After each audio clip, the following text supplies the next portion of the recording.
My guest today is Marthe Hommestad, who has written a biography on Christian Magnus Falsen, the Constitution's founding father. And today we're going to talk about the first half, something I find super fascinating in Norwegian and Swedish history, which is the Sweden-Norway Union.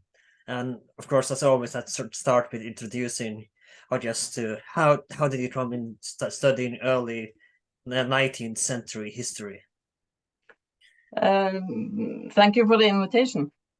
It's sometimes history comes kind of by surprise. I started with studying early modern Norwegian history, and then the natural way further was 1814, and then by especially the first half of the 19th century, and of course, we had a bicentennial jubilee some years ago, which also kind of spurred the possibility to do research and get to know this period more thorough, and also to talk about it in a wider public context, I would say. So, of course, the Sweden Union began as a because of the Napoleonic Wars, as you know, and Sweden were fighting against Napoleon, whereas Denmark was fighting with Napoleon. And we're not going to go into the reasons why this time, but you know, the Norway were in Denmark, then union with Denmark for almost 500 years, I think, for 500 years, and that's what I want. But before that, I want to begin with the Russian takeover of Finland in 1808, because it's kind of essential to understanding why Sweden got Norway after 1814. Yes, it's kind of interesting because, as you said, Norway had been a part of Denmark for 400 years approximately, and in the same conditions as Finland had been part of Sweden. So in the Nordic countries were kind of divided. So it was Denmark, Norway on one side, and then it was Finland, Sweden on the other side. But as you can see on the map, Finland borders to Russia, and then in 1809, the Russian armed forces invaded Finland and annexed that part of the kingdom, Sweden, Finland, and of course this was a huge loss for Sweden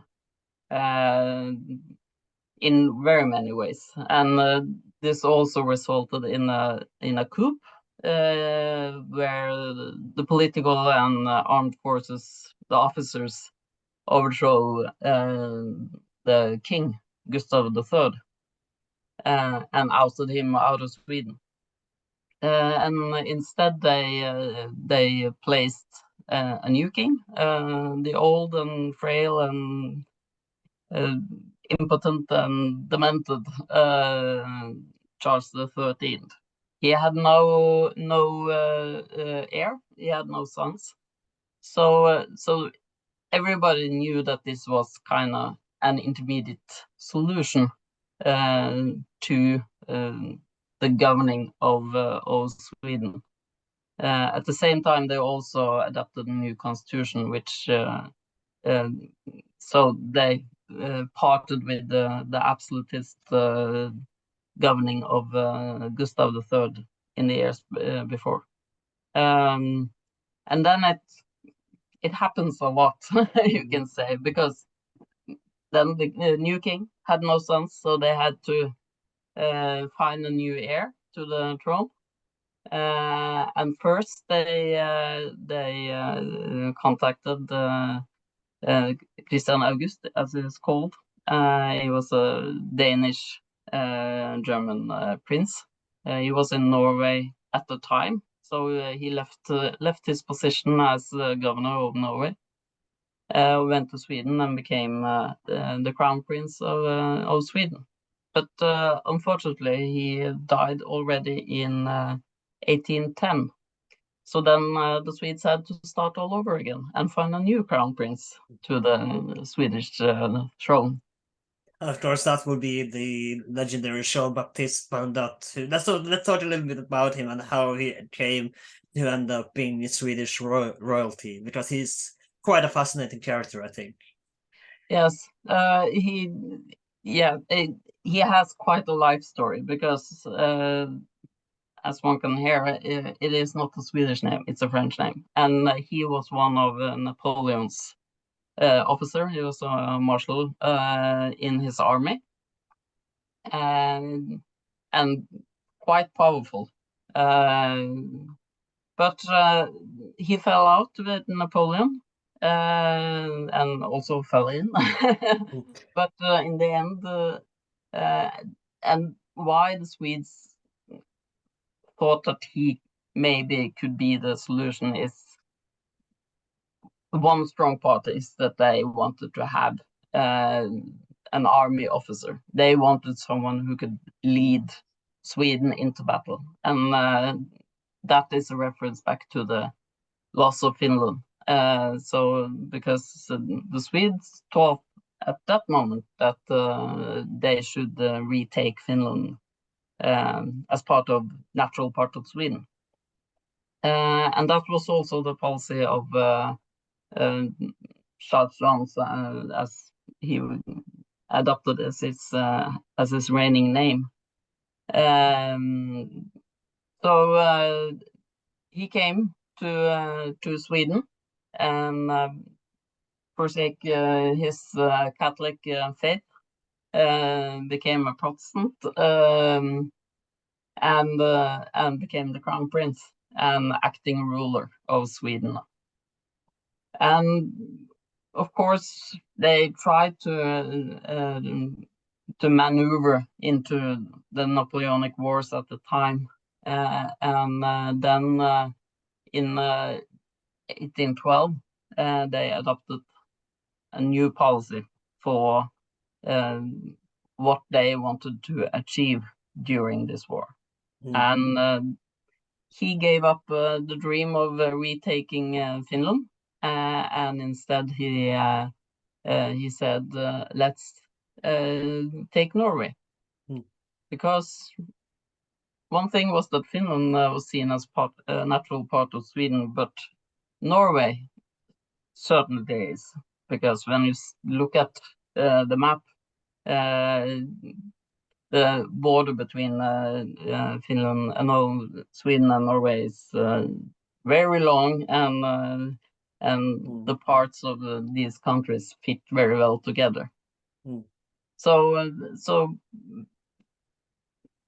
Charles had to persuade his allies, but he came through with it, and that was the deal for his or Sweden's participation in the final fights against Napoleon. And then in 1813, when the downfall of Napoleon was more or less very clear, and you have the Battle of Leipzig in October, where Napoleon lost.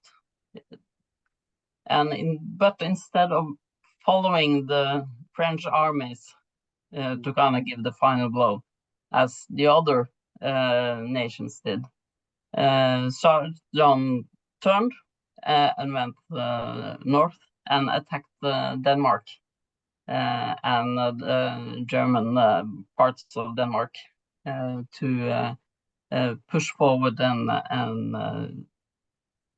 by that get Norway. So, of course, this brings us to the end of the Napoleonic Wars, and let's talk about the Kiel Treaty, because it does become essential for the Sweden-Norway Union and the Nordic politics for the next half century, essentially. Yes, that's very true. The Treaty of Kiel is a peace treaty or ceasefire after the attacks, because the Danish army couldn't withstand the Swedish army. and the important part for Norway is that in this treaty, the Danish king gives up his rights to the Norwegian throne. But I think we should also mention that Norway was independent for 3 whole seconds before we were handed over to Yes, Sweden. I would maybe say it took a little bit, 8 months at least, more or less. But 14 is a very eventful year for Norway. You have 2 general elections, you have 2 constitutional assemblies, you have a war, you have 3 kings. So it's a lot that happens, and if yeah, and I should maybe talk a little bit about it because of course you have the Kiel Treaty at the start of the year that cedes Norway to Sweden, but of course this is on paper. So messages is sent north to Norway to tell the governor of Norway at the time, Christian Fredrik, who is the Prince of Denmark, as well, that he is to give over the fortresses and leave and come back to Denmark. And of course, there is a lot of secrecy, so you can't really tell what happens. And one of the questions is, of course, what the Danish king actually tells his governor and what he should do. But the general feeling is that he acts quite independently because he says that he will not accept the treaty. And he wants to proclaim himself as Norwegian king because of his birthright as Danish prince. And he went on a travel through Norway to gain support.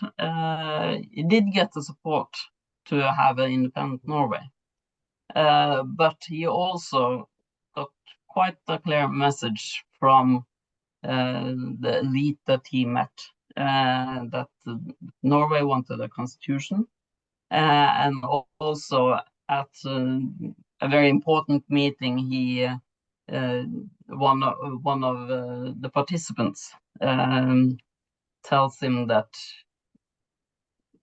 isn't it much sweeter to have been given the crown from the people than taking it by right. So I always see this as quite an emotional moment where they kind of have this image of how the people is going to give him the crown. So he decides that he should call for a constitutional assembly and not proclaim himself as king on this point, and give the people the right to elect the king.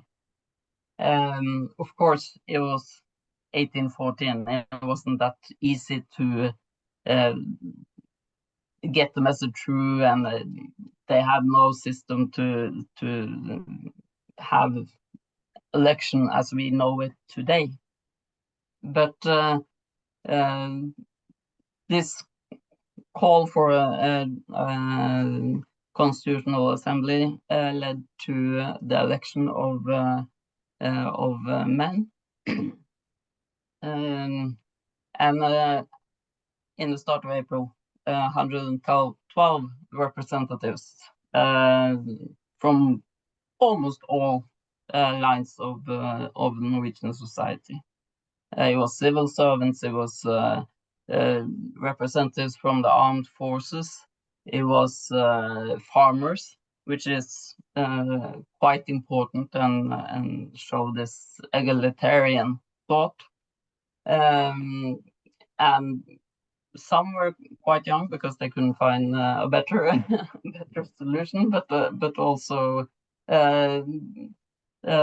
but it was quite a young assembly. That so I think the age was around 30, 40 years old of these men, and just within weeks they made this constitution, and what is maybe the most important is that it's based on popular sovereignty, and someone would describe it as the last revolutionary constitution of this era. That the constitution that came after is not based on popular sovereignty on the same sort of that. It also have quite a wide franchise.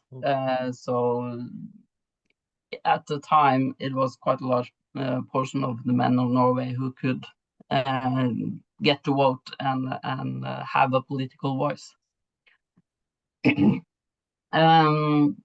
So that's one of the important things. But of course, the Allies wasn't that pleased, and Sweden was, of course, very offended with this move. And then in the summer, first they tried to persuade Christian Fredrik and Norwegian that they have to go into a union with Sweden, and they said no, and also tried to work politically. They had emissaries who went to Great Britain, and they also had support in the British Parliament for Norwegian independence. But in the end, the Swedes invaded Norway. So this will be the last war fought with Sweden against Norway, which would be, of course, a disaster for Norwegian forces. Yes, it was very clear that the Norwegian armed forces weren't up to this land war and invasion, and also it was what happened is that also many thought it would end in a betrayal from Christian Fredrik, because quite shortly he did not want to spill Norwegian blood, so he aimed for a ceasefire with Sweden, and then in August already, very short war, they signed a ceasefire, which granted Norway its constitution, but also forced Christian Fredrik as king to abdicate and leave Norway. It didn't happen immediately, because he said that I have to call for a new constitutional assembly, and they have to I have to abdicate to them, not to Sweden. So by this move, they gained power, and which also secured the constitution, which is the most important part of this. And then one had a new election, new constitutional assembly, and in the negotiation with the Swedes throughout the assembly, it ended with very few changes in the constitution, but it actually increased the parliament's power and authority, and by that strengthening Norway's inner independence, at least. But of course, foreign policy would be decided by the Swedish government and the Swedish king.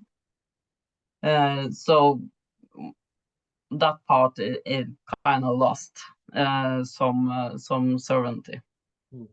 No, I do think that Karl Johan Han as well, which was the name Jean-Baptiste took after becoming Swedish king. He was reluctant to use the armed forces because it was thought that, if I invade, they're gonna hate me for sure. They're gonna hate this unit. But if we settle this diplomatically, they might not be so, they might not hate me that much. Of course, I was never loved in Norway, but to that extent he hoped for with the Union, but he was kind of reluctant using force in invading Norway, as far as I understood this. Yes, of course, if you do invade, he wanted to have a more or less harmonious union. At the same part, an important paragraph in the Kiel Treaty was that Norway was ceded to the Swedish king and not to the Swedish realm. So he figured that if the worst was to happen with his position, he could retain Norway, even though he maybe lost Sweden. But of course, that's very don't know what happened, what would happen, and it was a lot of uncertainty. But this situation never occurred. So, but what you see is that Charlton was very reluctant to use force in the first years of his reign or as a crown prince, but acting regent of Norway, and kind of wanted to treat Norway in a way that wouldn't initiate too much political disturbance and instead kind of create an harmonious and get the Norwegian support.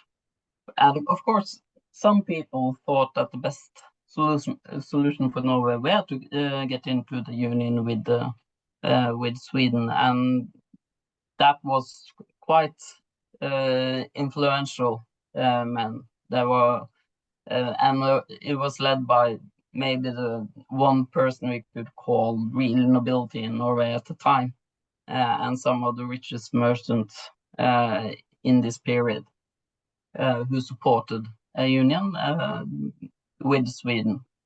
So, but in other parts of Norway was quite hesitant and wanted to fight back at least until the end of 1814. But Tarjan was he was working diplomatically with the Norwegian. He tried to kind of bribe important people from the opposition, gave out orders and trying to dignify people. And Norway was in many ways ruled by the civil servants. And maybe it was kind of some mentality that they were used to have a king and accept the king. And it was the Danish king, and then they pledged allegiance to the Swedish king, and then they would kind of accept that situation. But of course, they also had other outlets to show resistance politically in the new environment of semi-independent Norway. So let's talk about installing the Norwegian government and how much power they had compared to the Sweden and how they were going to work this together. Because I do think that they're going to have an assembly with Sweden either every 5 years or every 3rd year. So let's talk about how much the Norwegian government under Sweden-Norway. Yeah, of course, you had the parliament as who had the legal and fiscal and also controlling power of the Norwegian politics. They were gathered every 3rd year, which of course could be a problem. But then you have the government who was acting in the king's name, and they were named by him. And the first governments were all strong supporters of the union, but they also included some of those who had been on the opposition in 1814. And it was a kind of power struggle, but at the same time, the king was mainly in Sweden. So he was in Stockholm on the other side of Sweden. It's a distance. It takes some time to travel, at least in 1814 and around that time.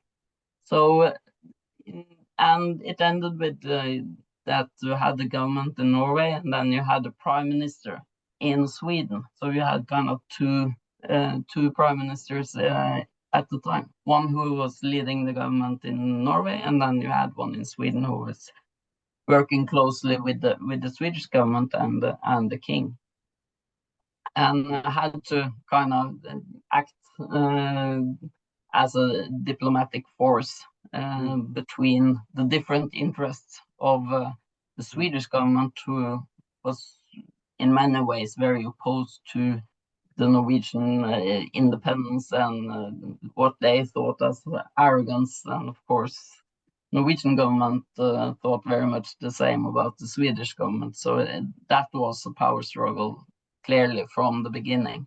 But it was hard to end up in very kind of open conflicts, because the Norwegian government answered to the king, not to the Swedish government. And I believe, and of course, this is become essential later as we go into the later 19th century, which I hope you talk about soon as well. But Ole Richter would not become it, as you know, but it was not a popular who would be prime minister in Sweden for Norway. But it was not a very popular, that we talked about. It was not a very popular post in Norwegian, being prime minister in Sweden, Norwegian prime minister in Sweden.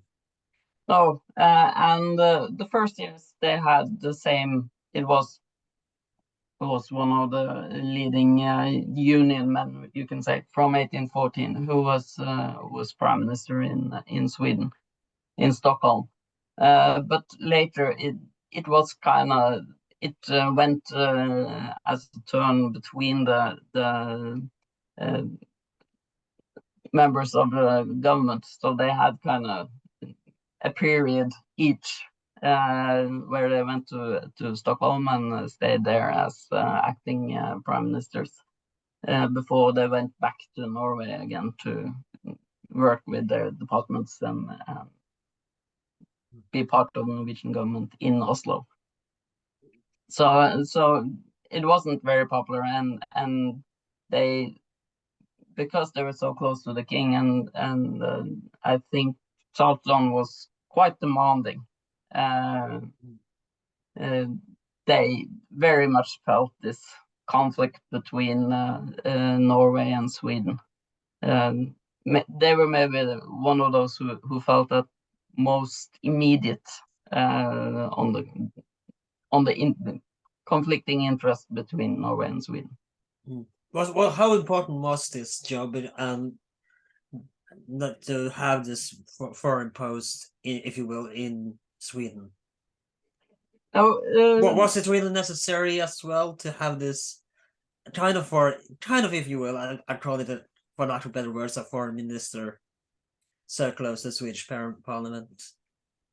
Yes, it was important because he was going to represent the view of the Norwegian government and try to mediate the king to accept what they thought were best and in the best interest of Norway.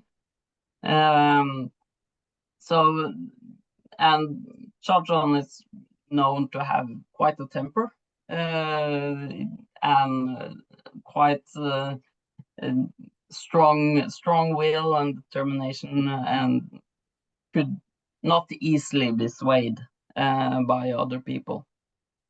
And so it was a difficult situation to try to navigate towards him and getting the best solutions for Norway. But and at the same time, one had quite a strong and at least vocal opposition in Norway, which is very much seen during the session of the parliament. So and it happens something with the dynamic between Norway and or between the king and Norwegian politicians after then at the point where Charles I is the actual king. So that's when Charles XIII dies, and he is really gets his hand on the crown. He also gets more self-confidence and puts more power behind his meanings and what he wants to have. And I think it's also important to establish that though at this time Norway or Scandinavia in general, they were driving towards a constitutional monarchy, though it wasn't constitutional as we know it today. Of course, the king did have some power, and among those is that Karl Johan, he would try to neglect certain parts of the constitution as well. Yes, and of course, the opposition in the parliament were very aware of their rights in the constitution, and at the same time, the king wanted to undermine those rights. And in the 1820s, it ends up in this constitutional strife, where because the constitution didn't give the king absolute veto, so he wanted to implement the absolute veto. And he also wanted to have a stronger hand in who was going to be civil servants in Norway. So that he could be able to dismiss judges, for example. So he tried to attack kind of some of this fabric in the constitution, but this was met with quite a strong opposition in the parliament, and often it's not correct, but often says that nothing is changed in the constitution in this time. It's not correct, but these important things that the king wanted to change, they would not change because they had to do that with the 2/3 majority in the parliament, and they wouldn't give him that. So we call it constitutional conservatism. This attitude against it. So as few changes as possible, and especially not changes that would alter the power between the king and the parliament. And the king tried to influence the parliament in different ways, also military. So in 1821, one had a especially rebellious parliament, and it was quite a fear amongst a number of people that Charles John would actually make a coup and overthrow the constitution and name himself as an absolutist king. And something I want to talk about as well, and this is important as well, because the flag, of course, the flag controversy, because Norway was very much, I would dare say, a sea empire in its own right, because our fleet in international trade, it's massive, and it deserves a future episode in its own right. But there was a problem with for the lack of better words, flying international waters because you needed the flag of the nation that you had, and Norway did get our own flag, the red, white, and blue, in 1814. But of course, being in union with Sweden, we cannot use this flag as our own flag, so we needed the union flag. So let's talk about the union flag, and in order to board in the international waters and international harbors, we needed a union flag on our boats, and in general the union flag. Yeah, let's talk about this of course. for a while. One of the most important part of the flag is to be recognized as, okay, that you can see who is approaching you in the oceans. So that's why it was important to have an own flag. And Norway got the red, white, and blue flag in 1821. And of course, that's quite a story, just that. But in the foreign waters, they had to use this union flag that was based on the Swedish flag. And as one on one side had this national flag that one can use in the near waters, as one said, North Sea and the trade to Great Britain and France. When they went further, and of course Norway was an international sea nation at this time, and even more so as times went by. They also felt that they should have equality with the Swedes in this part. So from the 1830s, they came. They tried to get the Swedish king to adopt a kind of union emblem that they could use in respectively the Swedish and Norwegian flag. And it is kind of you can say a mismatch of the two flags that was to be placed in one corner of the respective flags.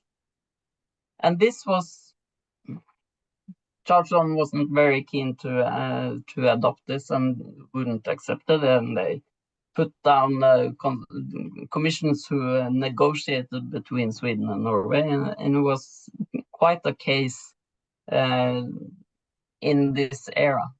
And then when as times went by, kings gets old and they die, and Charleston died in 1844, and the new king, his son Oscar I, he is often described as a gift. He gifted Norway with this new union flag that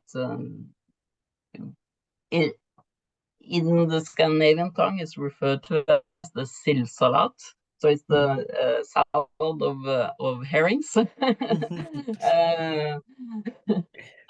which maybe is it tasteful or not? That is to be discussed.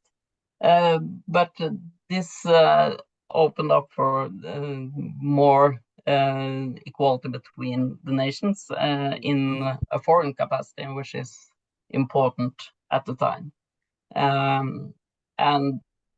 And it was widely used. It was used on all state buildings, and you can find it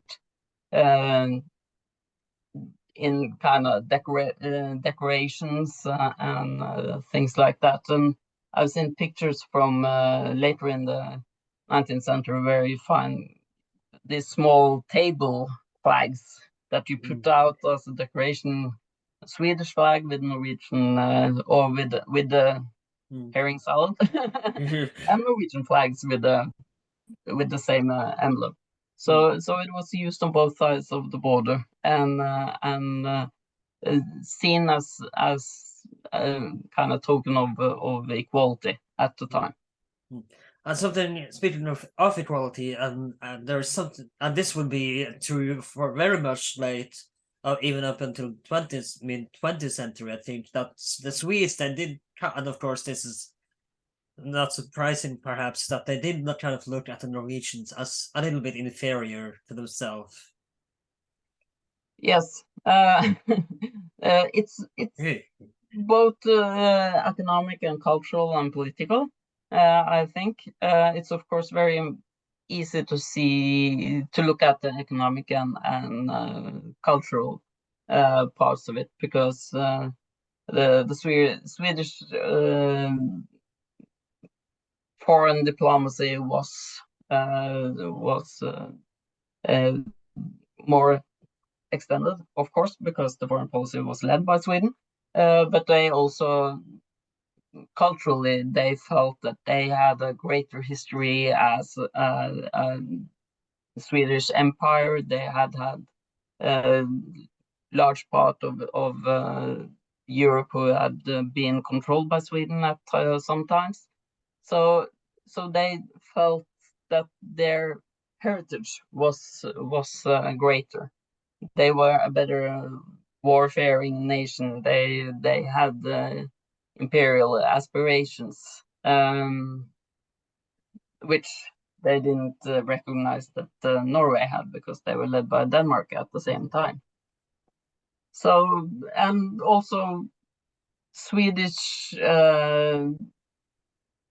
aristocratic culture was heavily influenced by French culture. They talked French in the high circles of Swedish aristocracy, and it's not only because the king was of French heritage, but also because of the diplomatic and cultural influences throughout the 18th century, for example. So they thought they were better both as a culture and as a nation in an international context. And of course, they looked at these Norwegian peasants as they could be described, with who were brute and didn't have the refinement of the Swedes at the same time. There is a modern Norwegian historian, I think, and I was told of this by a historian friend of mine who I also had on this podcast, and he said that there's this Norwegian historian, I don't remember his name right now, but he that kind of ridicules that Norway was poor in the 19th century. What do you think about his theory there? Oh, it's it's kind of, but this is also a kind of national myth in Norway that we were very poor. And it's not right in that sense, because as we mentioned, we had quite a large seafaring, so we did a lot of international trade, and had done from the 18th century, especially with timber, and that kind of continued. And when one stopped with the timber and one continued with the fish, for example, exporting fish throughout Europe and as far as South America. So the nation wasn't poor as kind of this image gives. And of course, the position of Norway also strengthened throughout the 19th century. So even though a lot of people were poor, as they were all over Europe, it wasn't especially more poor in Norway than other places, you can say. Something I want to talk about as well is how they tried to is the military presence in the Swedish military presence in Norway, and he was discussing, according to historian Bo Strott, he was discussing a joint military with Sweden-Norway, and there was talk about military presence on military ports in Norway, but the Norwegian parliament were of course very opposed to this, and as you know, not much came of this. So let's talk about Norwegian and Swedish military forces under Union. Yeah, that of course to kind of strengthen the ties between the two nations, and unified armed force would do very much in that respect. But already in 1814, the constitution secured that the Swedish king or Norwegian king, he couldn't take the Norwegian armed forces out of Norway. So he couldn't take Norwegian soldiers and go on some military expeditions somewhere in Europe. So that was one boundary for this. When there was times when the Swedish armed forces came into Norway, but then that was described as a peaceful meeting between two nations. And of course, I mentioned 1821, when they had this camping of Swedish armed forces outside of Oslo, but it was very much also a social event where Norwegian citizens came up and kind of looked at this Swedish soldiers and officers, and there were balls and interaction of a very gentile nature. But it was a kind of underlying threat that he could use the Swedish armed forces in Norway.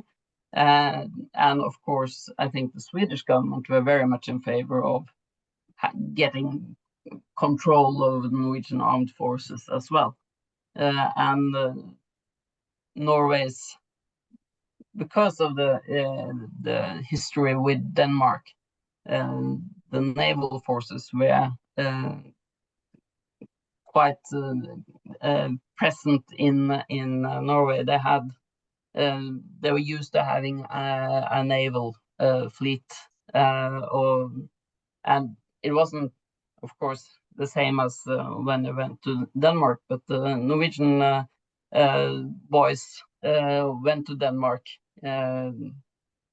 during or before the Napoleonic Wars and served in the Danish fleet. So they were they had some competence, you can say, in that regard. And something I want to talk about as well is, of course, just a second here, let me just find nationalism is, of course, probably widely spread but before that, actually, I'm sorry for interrupting you there. I want to talk about the death of Karl Johan and the takeover of Oscar, the first to become quite an important king for the Union. Yes. Oscar first, he was born French, so he was quite grown when he came to Sweden, but his upbringing was in Sweden and in Norway, and he learned more about Norwegian culture than his father. He could communicate in Swedish and Norwegian, so he wasn't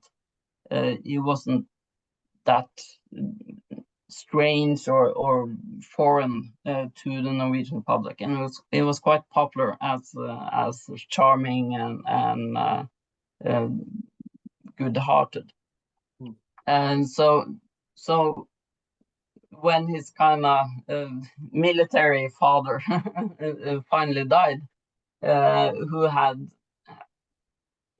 all these conflicts with the government and the parliament, and kind of been very protective of his rights and interested in securing his position.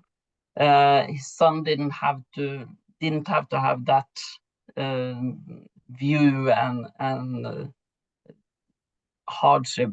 It was more natural that this was part of his reign. He was more secure, maybe, in his role as Norwegian Swedish king. So that also led to a more gentle period for the Union, not with that many conflicts. So what's happening, it's more interior than maybe conflicts between Norway and Sweden throughout the Union, because they more or less cooperated better during Oscar the First and his sons, or at least until a time.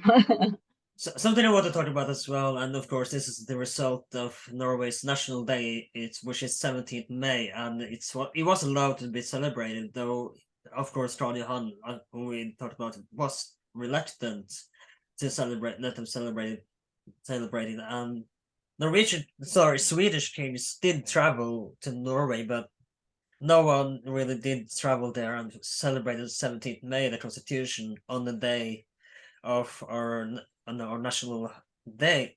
So again, Bostrati argues that maybe if the Swedish king would have been there on the national days, this could have helped strengthen the union better morally. And of course, what do you think about this? And of course, let's talk about a little bit about our 17th of May. And I always say that if you are in Norway in May, 17th May is of course a day to be here. It's a wild celebration.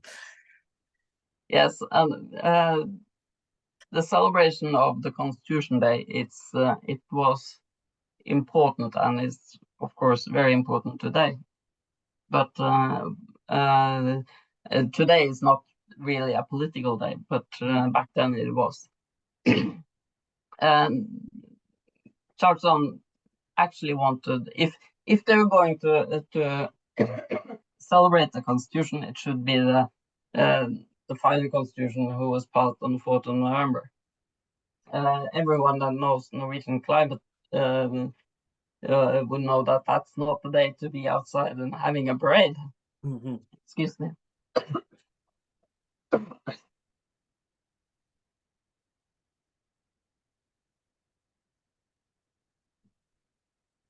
But one wanted to celebrate the 17th of May as the first constitution.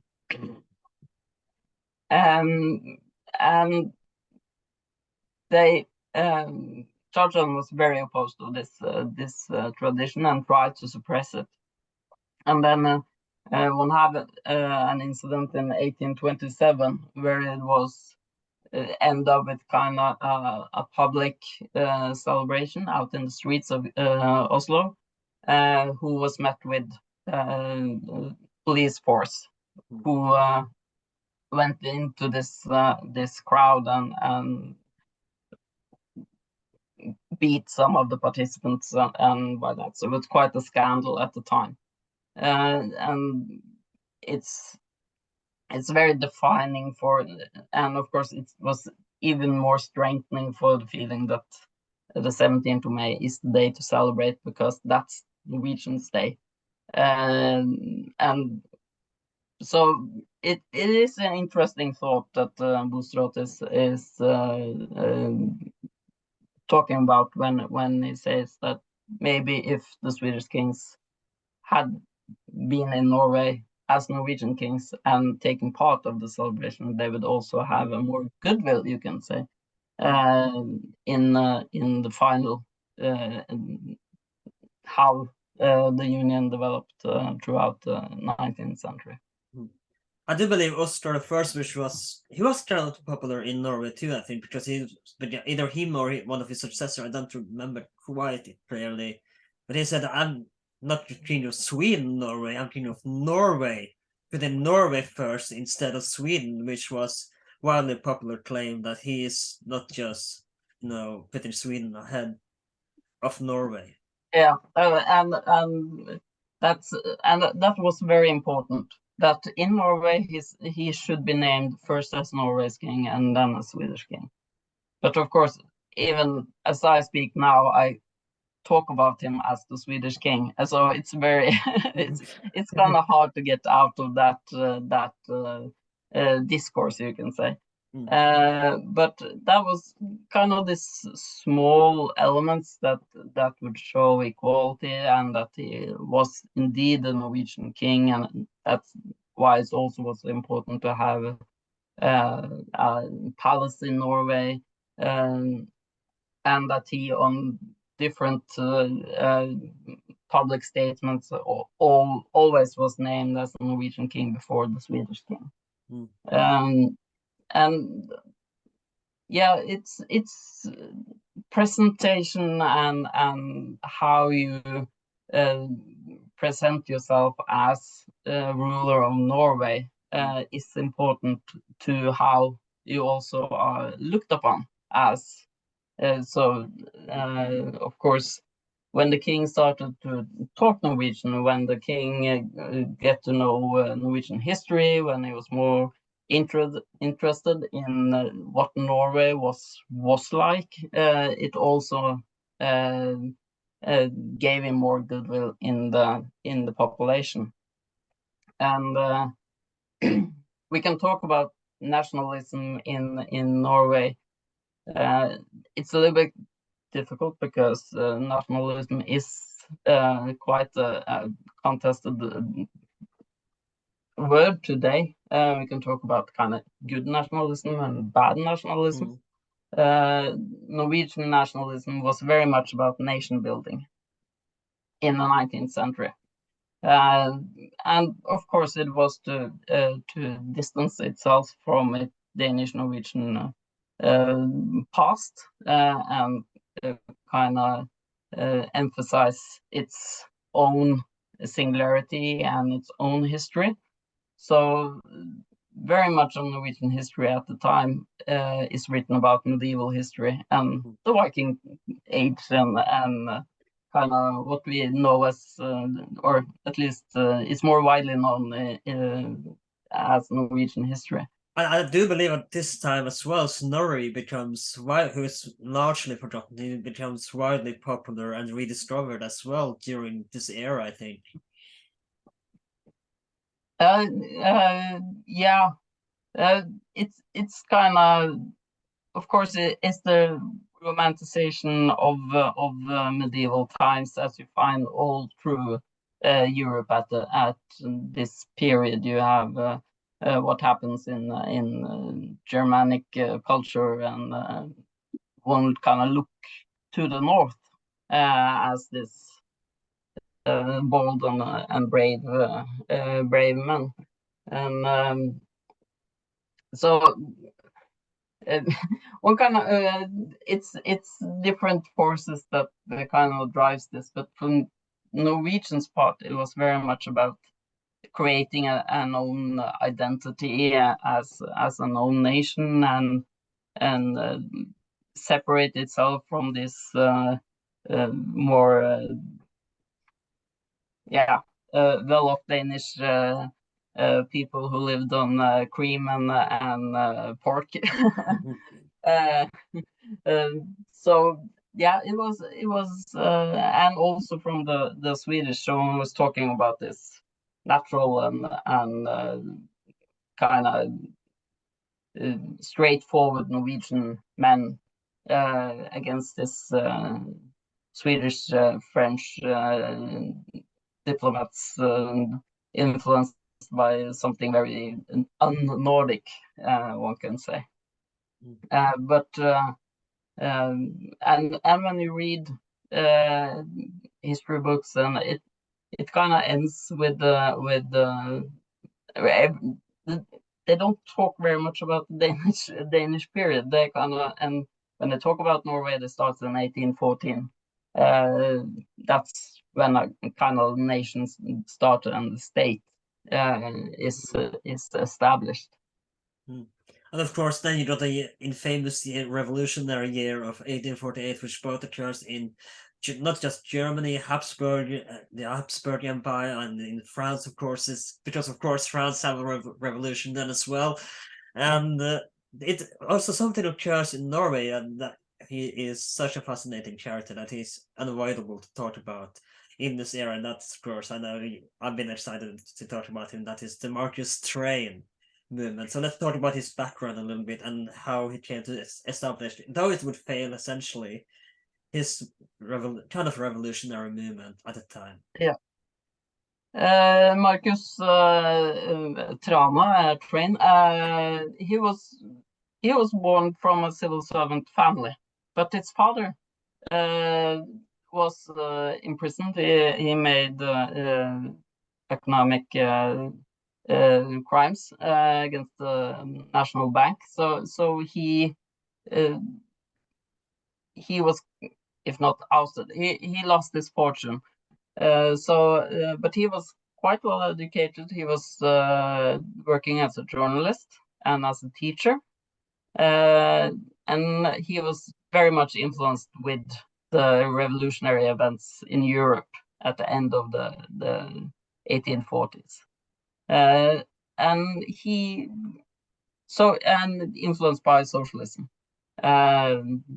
So he started to organize workers, both those who worked the land and also the very, very early industrial workers at the time. If I may interrupt you for a second, it's also worth mentioning that you mentioned that he got inspired by the revolutions in Europe, but he also did travel and took part of a lot I think he was imprisoned in France, Paris at one point as well, and he learned French there, and he was, when he was in France, that's what inspired his growing movement when he came back to Norway, essentially. Yes, yes, so he was very much influenced with what happened in the rest of Europe, and then it was the momentum of this kind of social uprising, and it's very difficult and quite problematic to do in a country that is so controlled as Norwegian society actually was. But he organized, I think there were about 50,000 people. So it was a lot of people that supported him, and in 1849 they had this petition which they presented for the king, where they established 10 kind of wishes for the development of Norway, and it was protecting the crafters and giving them better legal protection from the farm owners. It was giving or organizing the schools in a better way so they would secure better education for everyone, because that's very important when you are to build political citizens. They have to be able to read and write and understand literature, not only religious ones. And they also wanted universal suffrage for men, which is in Norway, that was quite revolutionary. As I mentioned earlier, the Norwegian Constitution of 1814 granted quite a large part of the men suffrage. This proportion had been reduced during the time as the social fabric kind of changed. It was a lesser and lesser proportion of the men who could actually be a political citizen. And that was maybe one of the most important demands that they had. All of this was just pushed away, and they said that people shouldn't be inspired by those revolutionary thoughts of Europe, and that they should accept the status quo and the good society that they had, and very paternalistic view on how the society was to be organized. But they didn't lose their spirit, and the year after 1850 there were a parliamentary session. So they raised the petition towards the parliament the year after. And what's interesting is that this is maybe one of the breakthroughs for more liberal political views in Norway. So at the same time, inspired by the new Danish constitution from the year before, there were also suggestions of giving universal suffrage for men at the local level, not at the state level, but at the local level. And that would be, of course, a quite large step towards universal suffrage also at the national level. But nothing of this was passed, and of course it was a kind of heartbreaking, or at least negative outcome for Marcus Thrane, who had been the leader of this movement. And there were some events in the capital during this summer, and it became a rumor that they had stated that they would make an actual revolution, armed revolution, to get their will. And so he and a lot of the other leaders of the movement, they were arrested, and the larger movement kind of fell apart after that. So it was it was a very negative outcome for them personally, and he was also they were prosecuted, and they were imprisoned for a number of years. So the personal cost for Marcus Thrane was quite large and heavy, and there is, of course, a discussion if what happened to him is really beyond the law, that he was the victim of the justice at the time, and their ill will, actually.